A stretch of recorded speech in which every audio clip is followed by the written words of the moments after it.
afternoon, Chair. Your meeting is now live. Lovely, thank you.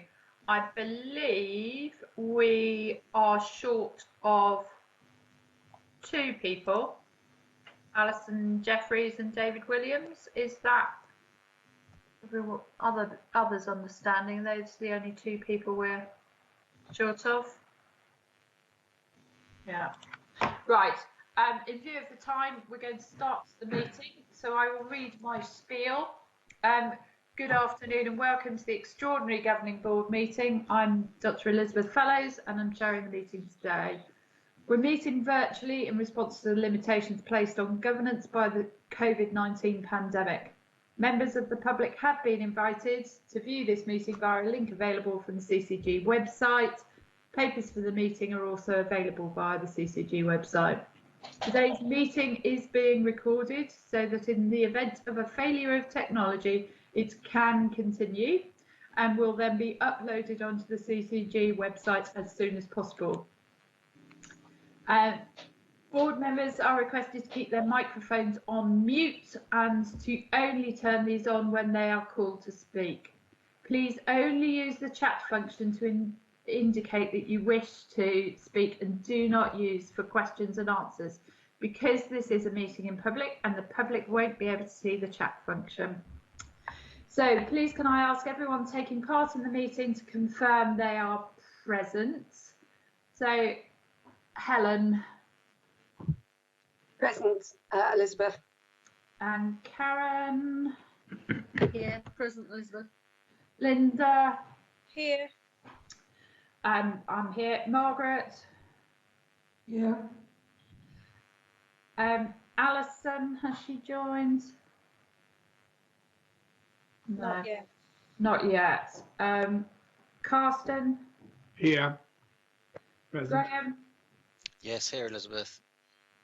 Nick has sent his apologies and it's not down on the papers, so can we mark him having sent his apologies? Jackie. Hello, I'm here. And Ines. Yes, good afternoon. Oh, and Dave Scarborough isn't here yet. Andy. Yeah, thank you. Simon. Hello. Michelle. Yes, Elizabeth, I'm here. Tawinda. I'm here. Hello. And we're still waiting David. We also have in attendance Jane, who's taking the minutes. Yeah, Elizabeth, I've just had a message from Dave to say he's having trouble joining, so he'll be joining shortly, hopefully. Is that Dave Okay. Scarborough? Yes. Yeah. Lovely. Okay. And Justina, to make sure we get everything done right. We then have Tracy Sanders here to answer difficult questions when Ines gets stuck. That a right introduction for the item that's on the agenda. There you go. That's the fancy way of saying it. Right. So we've got the apologies of Nick Moore. So moving on for the register and declarations of interest. We have to note that we all, as a board, have an interest in this paper. And 2 people in particular have more than just an interest in terms of Dr. Linda Colley, because this is talking about her job, and David Williams as CEO of the City Council. So those 2 individuals have a substantial interest. We've discussed this prior to this, and obviously we need, as a board, to be able to debate this issue. But if it gets to a vote, Linda and David Williams will not be in a position to vote. However, we have discussed it and decided that they should be allowed to take part in the conversation to enable us as a board, otherwise, to come to a decision. Justina, have I said enough? That's great, thank you. Okay. Right, so moving swiftly on. over to Innes to present this paper. Thank you, Elizabeth. I'll try not to get stuck. And it's a team effort. Myself and Tracy presenting. I'll just say a couple of words up front. The paper sets out a proposal for our operating model. It is based on a previous proposal that we have discussed many times before, including in public. And its broad aim is to further the integration of the functions between the CCG and the council. I think we're at quite a critical point in the development of the relationship between the NHS and local government. As many of you will know and experience, we've got a very long history of working together in Portsmouth, not just between the council and the CCG, but between various partnerships of NHS and other public and independent organisations in the city. I believe this has resulted in services that have improved results for people locally, and I believe that's because they've made the connections between health, social care and all the other aspects of people's lives as well. A couple of specific recent examples where the CCG and the council have joined up our operations further include, as you know, integrated roles and teams for children and adults, strategic commissioning and provision, further alignment of our work with public health, not just between public health and the CCG, but also between social care and NHS providers. We've increasingly seen more and more joined up work between our financial planning and management teams, and I think we have a better understanding than ever before of our collective resource and our collective challenge and how we need to use the monies in the city as well. And we have very well established integrated teams for many of our important functions such as HR, communications, engagement, complaints, freedom of information, etc. And there's more and more we're doing on other functions like IT, IG, etc., etc. And whilst those are operational examples, I think some of the examples of the way we've worked better during the COVID response best illustrate the benefits of joining much of this up. And we've at this board gone into a lot of detail about that previously, so I won't go into detail. I will just mention the response and work that we've collectively done in the city for the care sector and with the care sector. So that's involving public health, the CCG, adults, children's, finance as well, working effectively as a single team, not just to support immediate responses around outbreaks, but also ongoing support around infection control, supply of PPE, but also, and this is the bit often isn't quite obvious, how we manage financial support to the sector and how we manage the flow of COVID monies that need to get to the care sector as well, and also on how we manage workforce and support workforce as well. Equally, we've done a lot of work, we've talked at length before, with the voluntary sector and Portsmouth Hive, supporting the range of initiatives that have been put in to support people who were shielding or who now continue to be the most clinically vulnerable, and we are in a strong position to be able to step that up if and when required beyond its current delivery. And we've also worked between the council and the CCG with colleagues and partners in the Portsmouth and South East Hampshire system, including Portsmouth Hospitals University Trust, around the changes in discharge arrangements during the COVID response as well. And it's I wouldn't underestimate the amount of work that has been involved in that amongst the partners as well. But I strongly believe because we've come together in the city, we've been able to be more effective in those wider arrangements as well. As I said, we developed a model early in, well, it was in 2019 and we discussed it earlier in 2020. 2020 is still going on. It may seem like a very long year to a lot of us. It took our integrated arrangements to the next natural step, which was about forming a single leadership team between the CCG and the council, which essentially had three elements: a clinical leadership team based on the elected GP membership that we have in the CCG, but other clinicians obviously as well. A political leadership based on the democratically elected political leadership of the council, and a single executive management team based initially on the roles of the Director of Public Health, Director of Adults and Children and Families, but extending beyond that as well. And this proposal seeks to consolidate that and develop that as well.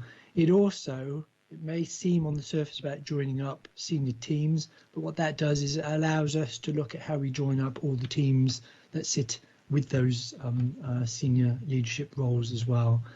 I would just say, before I shut up and hand to Tracy to do the practical bits, the development of the NHS looks to be heading more and more towards the formation of integrated care systems on a formal basis. We know there are proposals now being talked about by NHS England to bring legislation forward into Parliament during 2020 to establish integrated care systems as formal NHS bodies or organisations. Our local ICS, of course, covers the geography of Hampshire, Southampton, Isle of Wight and Portsmouth. And it seems to me that it's more important that than ever before that we continue to form our single operating model for Portsmouth in order that decisions about people's health and care continue to be made as close to the people who pay for those services, namely the taxpayers in Portsmouth. But furthermore, given that national NHS policy direction, we need to make sure that those Portsmouth arrangements fit and that we continue to have a voice in any wider arrangements for the ICS as well. I think the proposal that we've worked through and is set out in the paper gives a viable way of doing that, of continuing to keep a Portsmouth focused whilst also operating in this wider ICS as the ICS develops, and furthermore allows us to form other partnerships in the city and also around the hospital to deliver good services. So I was going to shut up there. Thank you for bearing with me in my preamble. And I was going to hand to Tracy, who I know will want to flag a couple of issues. Thank you, Tracy. Thanks, Ines. So I guess I just outline a bit more about the Hampshire and Isle of Wight commissioning operating model. So Ines has articulated about the development of the ICS, and it's kind of that national policy direction that's influenced this latest iteration of our operating model that you're considering today, and in particular how we ensure or enable strategic commissioning where it's felt appropriate across Hampshire and the Isle of Wight.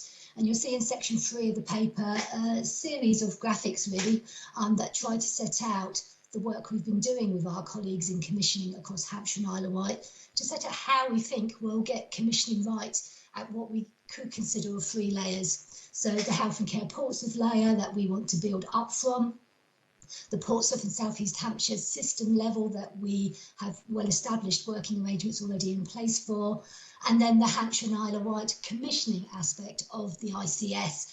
And you'll see there's reference to creating a strategic commissioning board that would be the coming together of representatives of the governing boards of all the commissioners across Hampshire and Isle of Wight to come together and do those things that we feel are appropriate to do at that level once and singularly.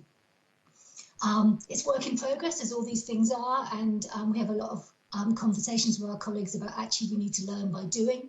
So, you know, if today is supported, then we will move to the next stage of operationalising and testing some of the proposals and getting more detailed about that. The specific, I guess, significant issue, and hence why the conflict of interest at the beginning that Elizabeth outlined for us to recognise, is about a change to proposals about how our accountable officer functions are delivered. Last year, we considered proposals to ask the Portsmouth City Council Chief Executive to take on that role. Now, following discussions, particularly with NHS England, aligned to the discussions around the development of the Hampshire and Isle of Wight ICS, we are bringing a proposition that we vary that and put those functions with a shared accountable officer across all commissioners in Hampshire and Isle of Wight, and who would also be the chief officer of the ICS itself. And as Elizabeth articulated, you know, that has direct impact on certain individuals more so than the organisation as a whole, hence why the declaration of interest at the beginning. It is felt that will help enable the strategic piece across Hampshire and Isle of Wight, whilst we continue to drive forward health and care Portsmouth in the way that Innes has articulated in his opening words. In section 4 of the paper, so if we were to change our arrangements in terms of the discharge of accountable officer arrangements, that is a legal constitutional change, and therefore we would have to apply to NHS England for a variation to our constitution. So section 4 sets out the proposed arrangements for our revised governing board in terms of its composition and committee membership.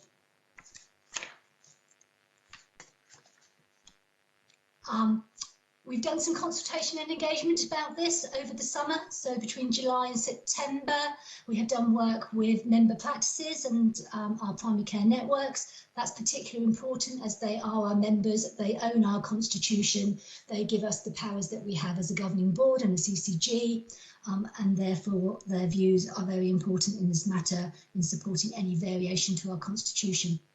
Our staff, clearly it's very important to talk to our staff, understand their views, get that input in terms of the design as we move forward. City partners, and we've done that particularly through our Health and Wellbeing Board. And then we have also engaged with wider Hampshire and Isle of Wight stakeholders, particularly those that are members of the ICS. In the document in the appendices, we have put out, in the interest of transparency and openness, the full responses back that we've had from specific organisations. I don't intend to go through them, but I wanted governing board members to have access to them and to have considered them in your discussion that will follow and in making any conclusion that you do. And I probably would end there, Elizabeth, because I would suggest we have a conversation about the proposed model and whether people are supportive of any questions of clarity. And then I could go on to what the next steps would be. Should we proceed as outlined in the paper? Would that be a good place to stop? That sounds very reasonable. So I open it to the floor. If people have questions, comments, stunned silence.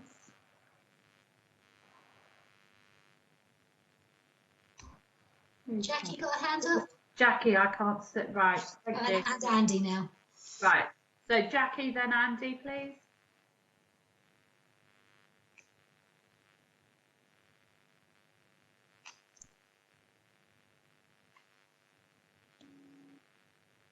Are you struggling with the mute button, Jackie?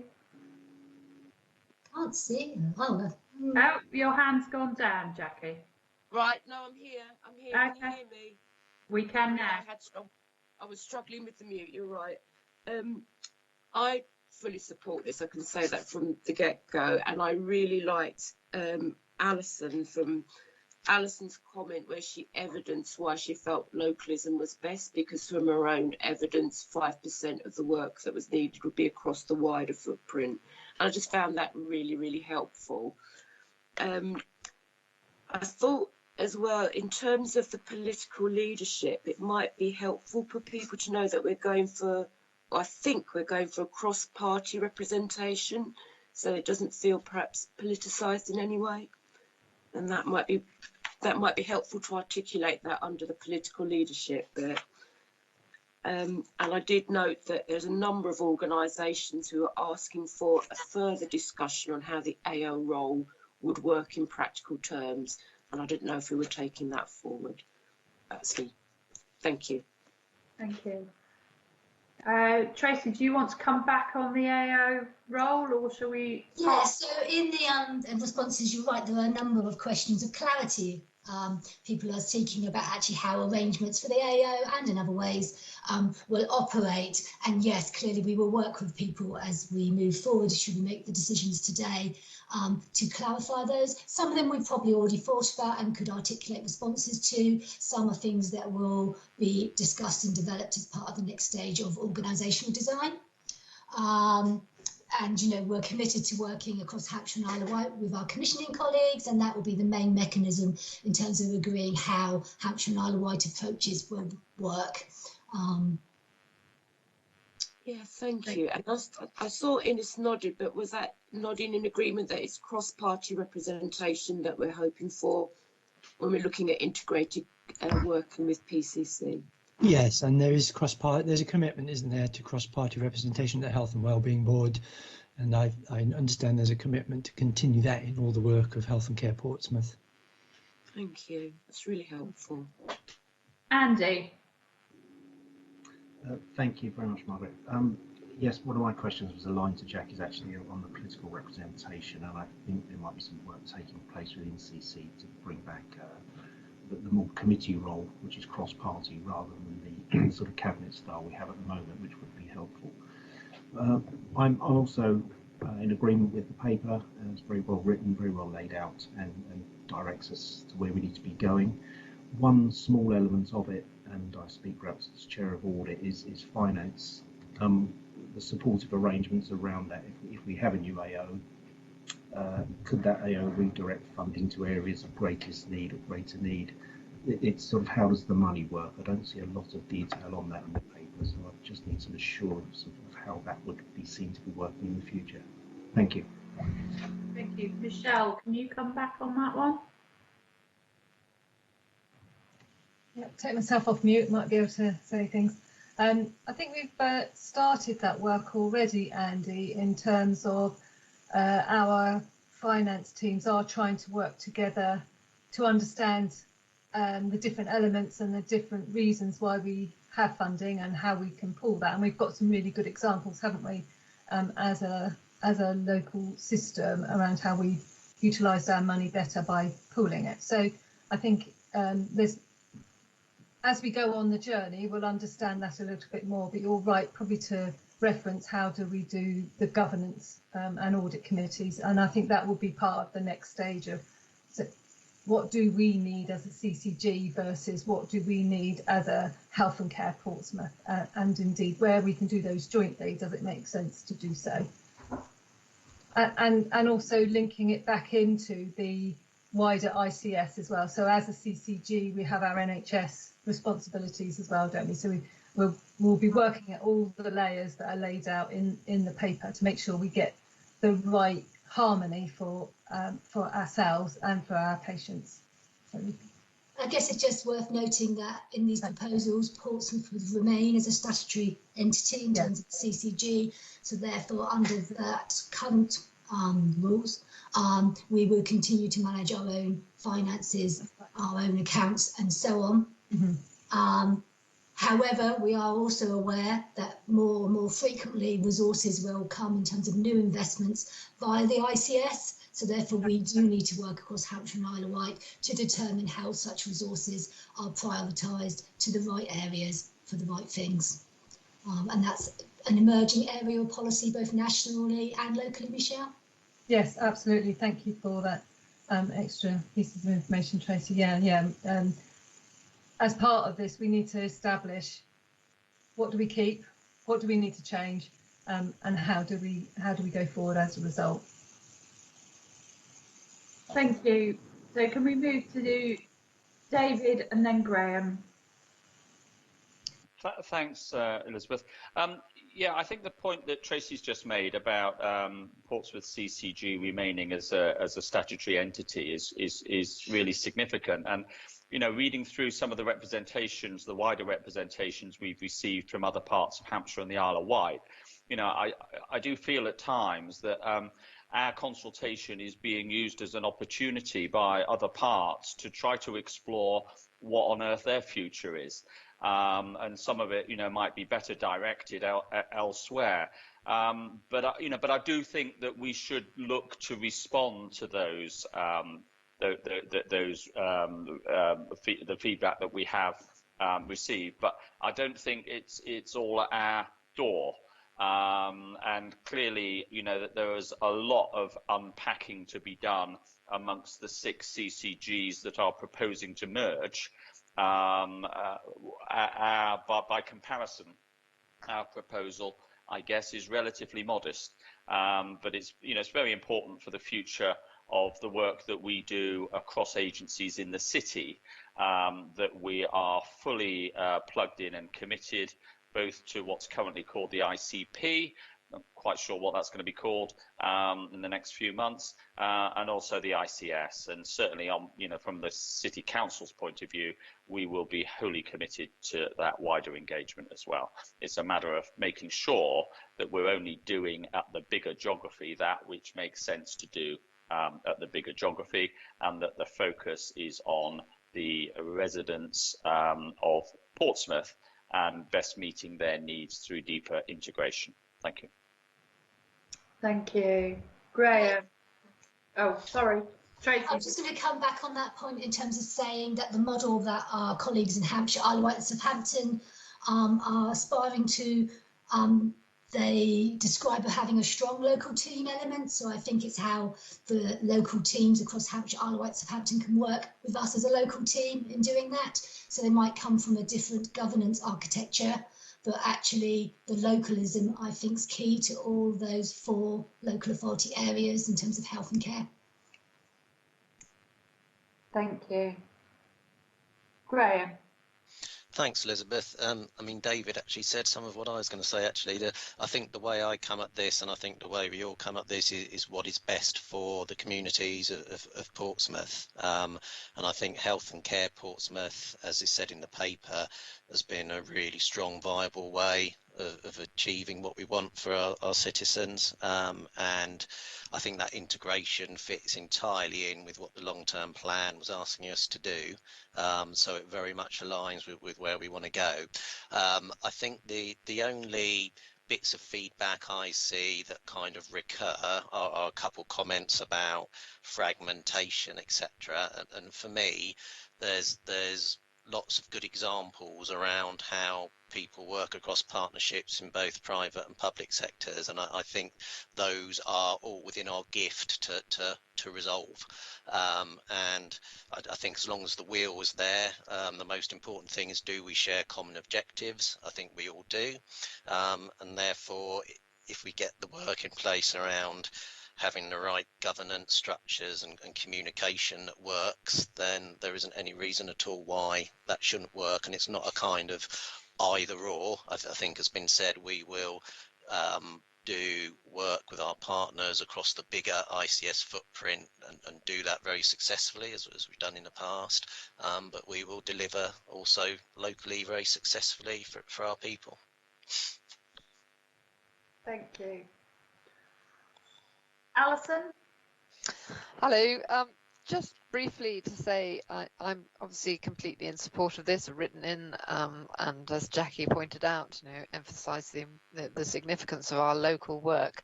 I just to note really that we will need to work carefully to make sure that there isn't confusion between what is done at the Hampshire Partnership level and what is done at the ICS level, so that we don't lose the opportunity to influence important ICS decisions by our colleagues not distinguishing between when they should be having a conversation about which is sort of Hampshire Partnership and when it's an ICS conversation. And I think that clearly will require some vigilance to make sure that we still retain the influence that we need at that level. Thank you. So I'm going to come in here not as the chair, but as a GP exec and a resident of the city. And I do feel that it's a great shame that nationally our original plan hasn't been accepted. And we have done looks around, and there are other areas, and particularly Calderdale, where they have what looks to me to be what we want to do, and they've put it in place as part of a much bigger ICS. And I do feel that it's very disappointing that we've got to this place. Having said that, I think as a city we can make this work, if we really focus on Health and Care Portsmouth. And I think that that's the bit that is key to moving forwards. So as I say, personally, I'm not a great fan of this ultimate model in terms of the shared AO. However, I'm a great supporter of Health and Care Portsmouth. It's the right thing for the people of Portsmouth. We've done so much with that. Yeah, I'm disappointed that we can't proceed. I will leave it at that. David. Elizabeth, you having said that, I feel obliged to to put on record, in case any of my elected members are observing this, that the council also is disappointed. I've not been close to those discussions with the NHS to fully understand why a model that appears to be acceptable elsewhere is not acceptable here. And I also think that there are still things to be clarified between the role of the AO as the chief executive of the ICS and the role of the AO of the CCGs.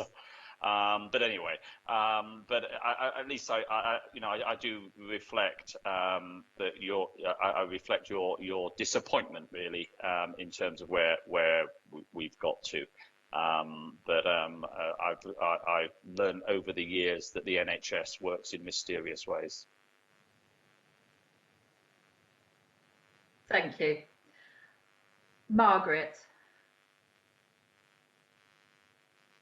David just pointed to one of the issues that I think remains a concern, not because of the individual who holds the post, because I think she's trying to make the distinction between ICS and the main Hampshire Isle of Wight partnership, the big one, the new one, but because there is a conflict of interests there, which will have to be managed fairly vigilantly, as she occupies both that lead role in the ICS and the chief exec of the new Hampshire partnership.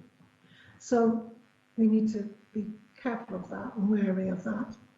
The other bit that bothers me a little is that local teams, although I agree, every discussion I've been part of in the Hampshire Isle of Wight CCG discussions has emphasised the strength of feeling around local. I still think that needs to be much more clearly delineated and much more clear demarcation of what authority that those local teams will have. I also think in section 3 we're placed alongside the other local teams, but we're not in quite the same position, because we're answerable to the CCG in Portsmouth, not the CCG in Hampshire Isle of Wight, and that doesn't come across in that particular diagram very well or very clearly. So I think it might benefit from doing so. And then there was just a question about the section 4 and how acceptable that will be to the NHS. That's we're not going to get other problems arising from that, are we? Sorry, section 4 was the governance arrangements. The governance arrangements, yeah.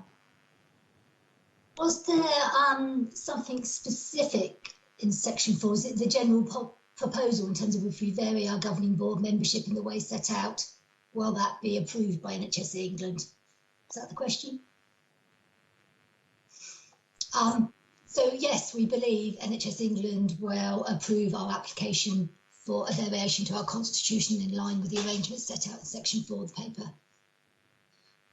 In terms of your comment about the graphics in section 3, all comments about how things can be set out differently always very, very welcomed. The graphic at 3.11 does make it clear that the governing board is there, and that Health and Care Portsmouth have a relationship with the commissioning board for Hampshire and Isle of Wight, not with the other statutory governing board. Yes. But equally, it's all about where your eye goes in any pictures and as to what you read when you look at it. So anyone who's good at that kind of things, please let us know and we can reflect on how we illustrate these things better. Yes, it's a previous diagram rather than the 3 on Oh, 3.6, where we just set out the local teams, yeah. And I guess that's because it was trying to just set out the local team approach in a consistent way, but yes. Okay, thank you. So, David, you have made a suggestion that we make a request for a clear statement from NHSE as to why our preferred model has not been acceptable. So that's something that we can. Yeah, I mean, it's something that the board have feelings about, and I'm probably the the last person that should be proposing this, but I mean, I'm not going to be around forever, and it's the post holder that and the role that you're interested in. But you know, if I was wearing my other hat, I certainly wouldn't be accepting a nudge and a wink on an issue as big as this in terms of an expression of the attitude of the NHS. I think this is a massive decision for the city, and I would have thought that the least we could expect was a clear explanation as to why what appears to be perfectly acceptable in several parts of the country is not acceptable in Hampshire and the Isle of Wight. If only for the minutes. Yeah, no, that's a good point. So are people in agreement with that caveat? Got some nods. Anyone did not like that? That might be an easier way of saying it. Right, stunned silence. So have people got other comments or questions that they would like to raise?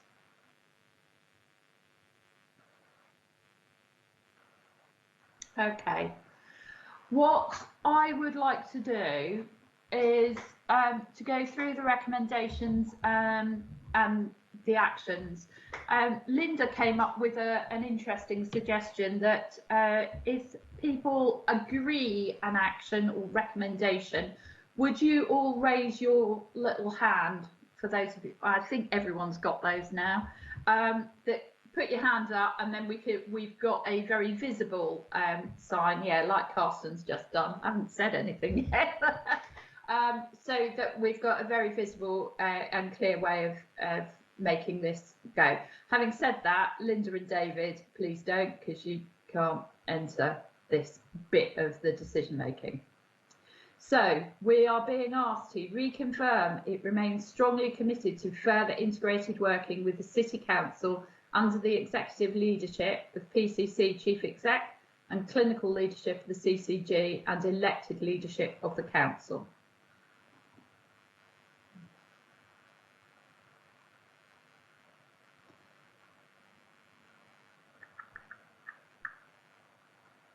So we have most people saying yes. Certainly a majority, and yeah, I've lost my little list. That's fine. I think it's just Dave Scarborough that hasn't put his hand up, but it may be technology rather than. Well, yes, but that's fine because we've got a majority, so I'm happy with that. Sorry, if you can't hear me, my IT went down just before this meeting, so I'm on a very poor 4G broadband. So I did put my hand up, but the IT didn't work. Thank you for that, Dave. Okay, so if you take your hands down, and we'll go to the next one. So we're being asked to reconfirm the retention of NHS Portsmouth CCG as a legal entity.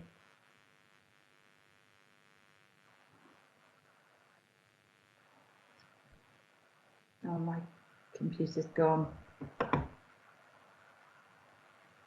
So again, looks like a majority. Andy hasn't put his up.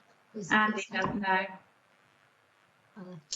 But he has. Okay, and take your hands down again, guys. We are being asked to reconfirm the delegation of CCG functions to the PCC Chief Executive Officer to lead and continue delivery and development of Health and Care Portsmouth, including the further integration of executive roles across PCCG and PCC.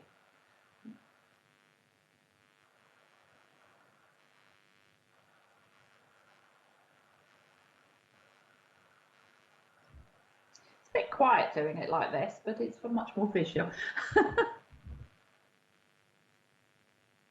Okay, hands down, guys. Thank you. That one's agreed.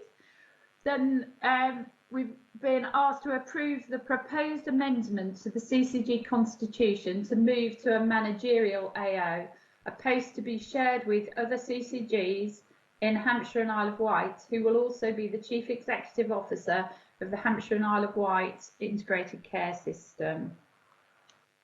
Elizabeth, do we need to make a caveat to that, to put the caveat in first? Yes, I was going to say, actually, can I put David's caveat in, which I wholeheartedly agree with the question back to NHS England from the board that we have a clear explanation why our proposal is not acceptable, whereas other areas in the country have had that set up accepted. Elizabeth, it's in it. Sorry, I can't raise my hand because you might take it as a vote. This might make our life a bit more awkward. Are we saying we're approving that now, but we want an explanation? Or are we saying we want an explanation before we approve that recommendation? Ooh. I go for the latter. I'd like to hear the story from NHSC, but that's just my view on, obviously. Well, it's definitely my view, but let's hear from other people, other people's views on that one. Which way round would people like that to go? Hi, this is Tawinda speaking. I think Ines is exactly right. Otherwise, our question is redundant because it doesn't change the outcome. Okay. Perhaps we should be aware of why, and then we can make a more informed decision. Okay. Thank you, Tawinda. Anyone else got an opinion? Yeah, I think that's right too, Elizabeth, because otherwise it's just too easy for them to say, well, the CCG governing body records show that everybody agreed to this proposal, so what's the problem? Right. Thank you. Okay, we will go with Ines's version. Can you say that again, Ines, so that we're very clear what you're... We'll get the formal language right, but effectively, I think the board is asking for a response for NHS England as to why our proposal for a combined chief exec with the council is not acceptable. That's not quite the right language, but we'll finesse that before the board can formally make a decision on that aspect of this proposal. Thank you. Can I just explore this a bit further? Because process scale rather than disagreeing scale. So if we do that, we then can't consider the next two bullet points in terms of recommendations about the AO and amending the composition of the governing board. Yeah. Because obviously they are only related to us doing something different to what we originally expressed as our preference. Yeah. Which is fine. Would we then consider the response from NHS England in another meeting such as this, and then consider these 2 points if relevant? Yes. Just checking so that we would hold a further meeting. Yes. Do that. That's okay. I'm just checking so that procedurally we're clear on that. Appreciating we might need to move quite rapidly on that. Yeah. Absolutely. And we do have a governing board scheduled for November anyway, don't we? We do. Yeah. No, that's fine. I just wanted to check the consequences. Yeah, no, I was just how we express that to NHS England in terms of what we've just said.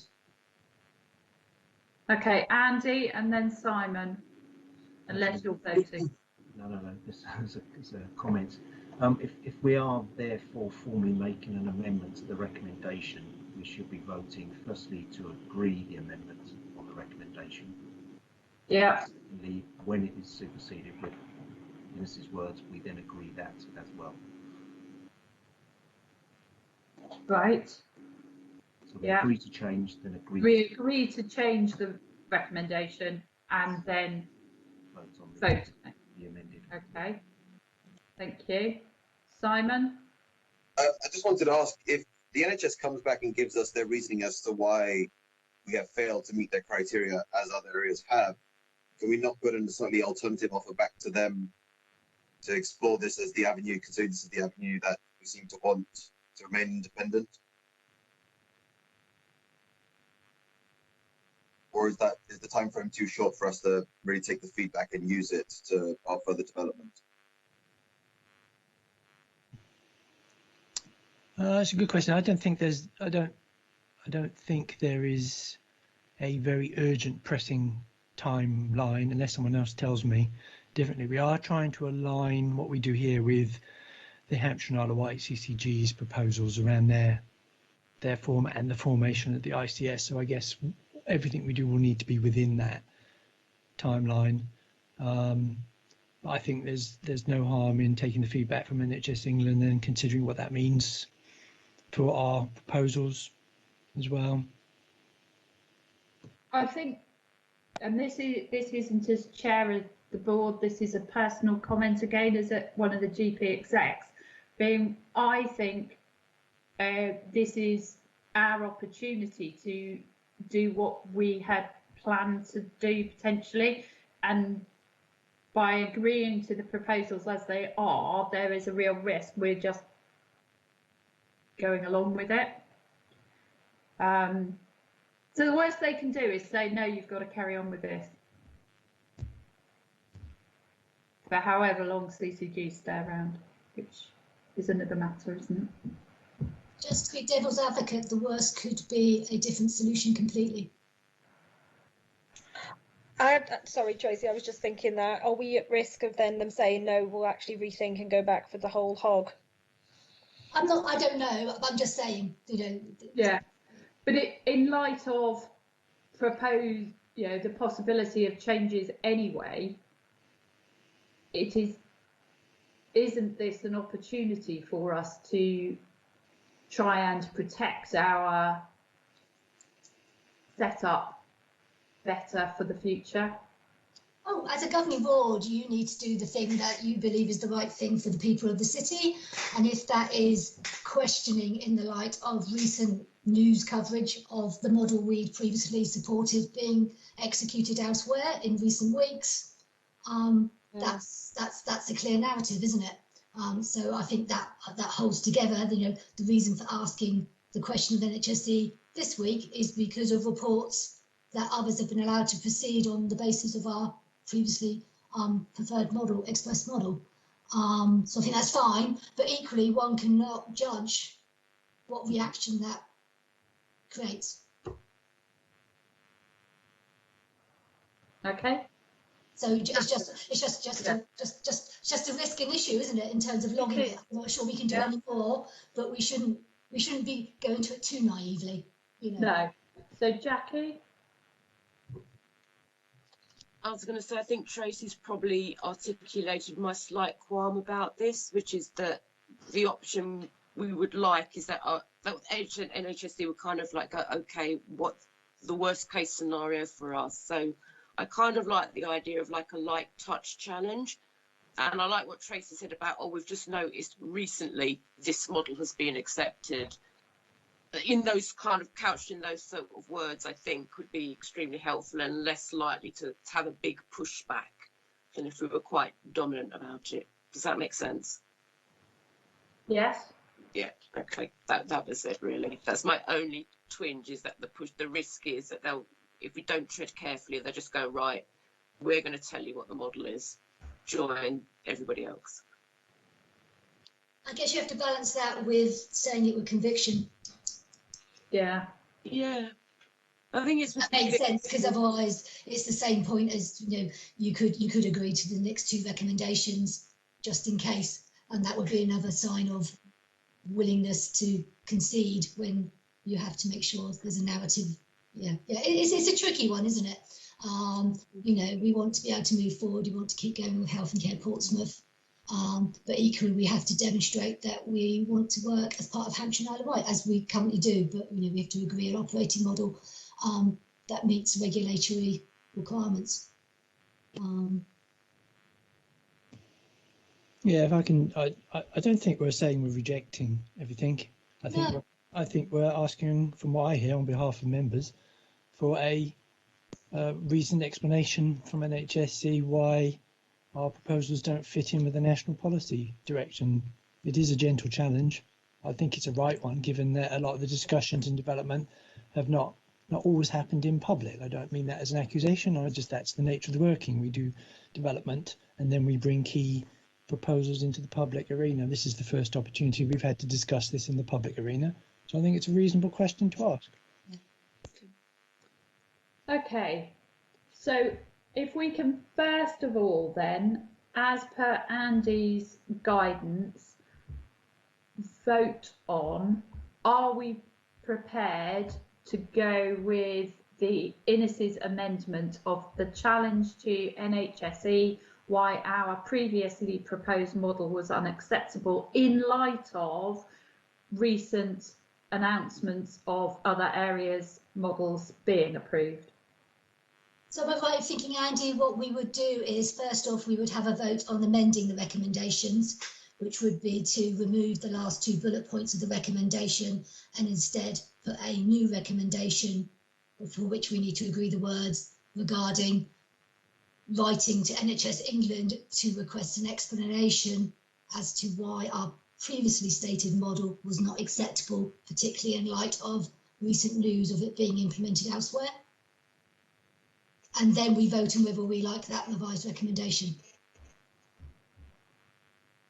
Right. So the first one is, are people happy to remove the last 2 bullet points and put in a new recommendation regarding contact NHS England for an explanation? That's a very shorthand version of the bullet. Thank you, Tracy, that's clearer.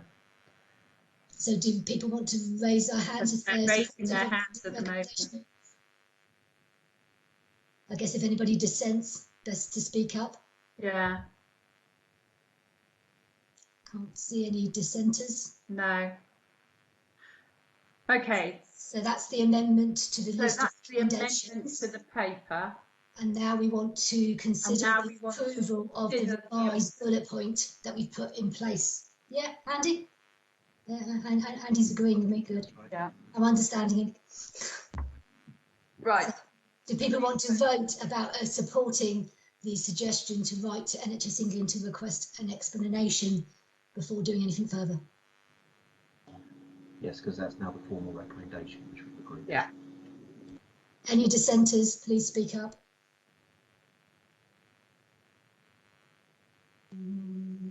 Thank you. So I think that's that. Right. So that's that. That's done. So we will take that forward and we will get back to the board as soon as we've got an answer, and we will plan our next steps on that. Having said that, Tracy, do you want to talk through more about next steps? Okay, so let's talk about actually what we are going to do in light of that discussion. So I'm looking at Ines to help me write a letter from you, Elizabeth, quite quickly to NHS England. I have a conversation scheduled with NHS England quite early tomorrow morning, so I will have to think through how I manage that.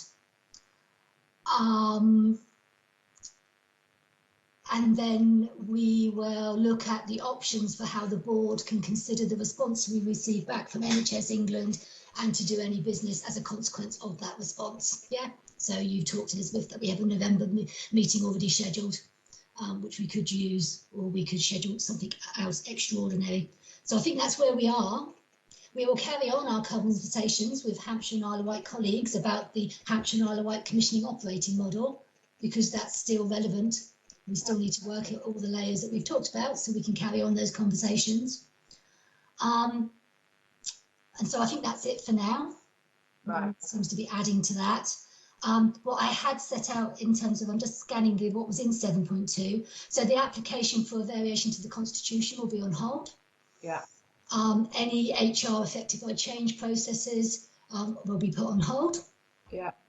As well, the due process that would need to be made to make a alternative accountable officer arrangements. We will continue the work with our CCG colleagues across Hampshire and Isle of Wight as to the operating model. We will continue our work about developing the Health and Care Portsmouth operating model and going further on that, including the further development of the integrated executive as set out on the paper. And we will continue to manage those aspects of transition that we can do with those things that we are certain about. So I think that's where we are in the context of the next steps that were set out in the paper.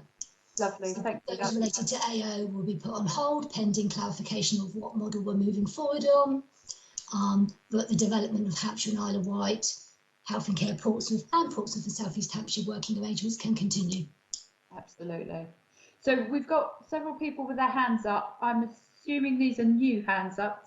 So if we start with Tawinda, then Margaret and Linda. So Tawinda. Oh, I'm sorry, I didn't put my hand down. I completely agree. Okay, thank you. So it's just Linda. Thank you. It was just about the constitution change, because isn't the constitution change moving from a clinical AO to a managerial AO? And if so, that holds water no matter which of our options.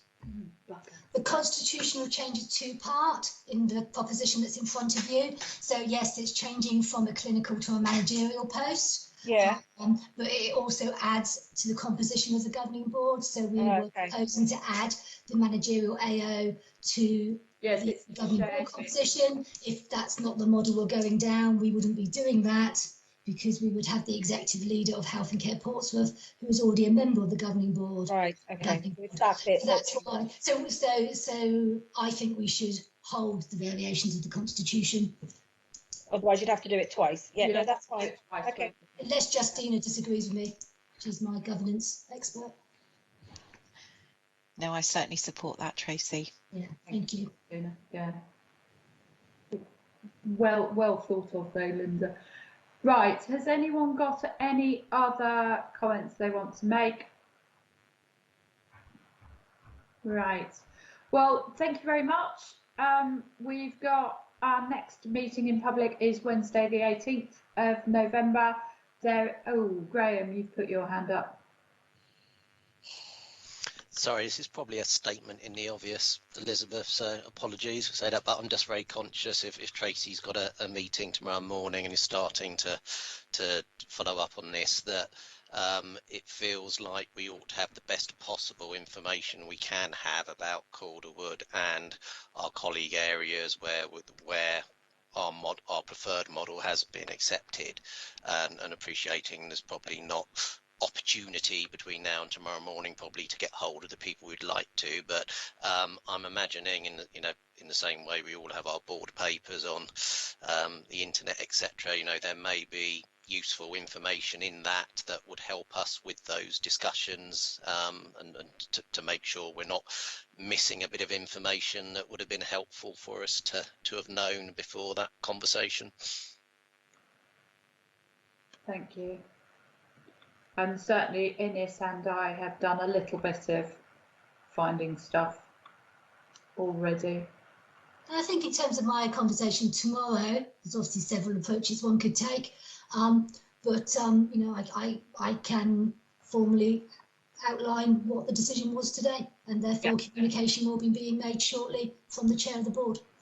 Yes. I won't formally say it's an informal conversation, but this is a decision made in public, therefore I can communicate that tomorrow in a factual way, and then I can get a feel for the immediate reaction. Yeah. Okay, and I think the important bit is we are asking a question and we have suspended a decision, not rejected a recommendation. I think that we need to be very clear that that is where we've got to. It's not that we have rejected the proposal. I think that's a very good articulation, Elizabeth, to describe it as a suspension. Yeah. So it's not that we've said not never, we've just said not today. Yes. Yes. So I think that, and coming back to Jackie's point of making it this is a definite decision, but in terms of we need more information to understand the best way forward and to articulate that, rather than a flat no. Okay. Is everyone happy for us to close the meeting with the next meeting being Wednesday the 18th? People happy with that? Thank you all very much. I will now ask Peter to cease recording, and Jane can turn off the recording. And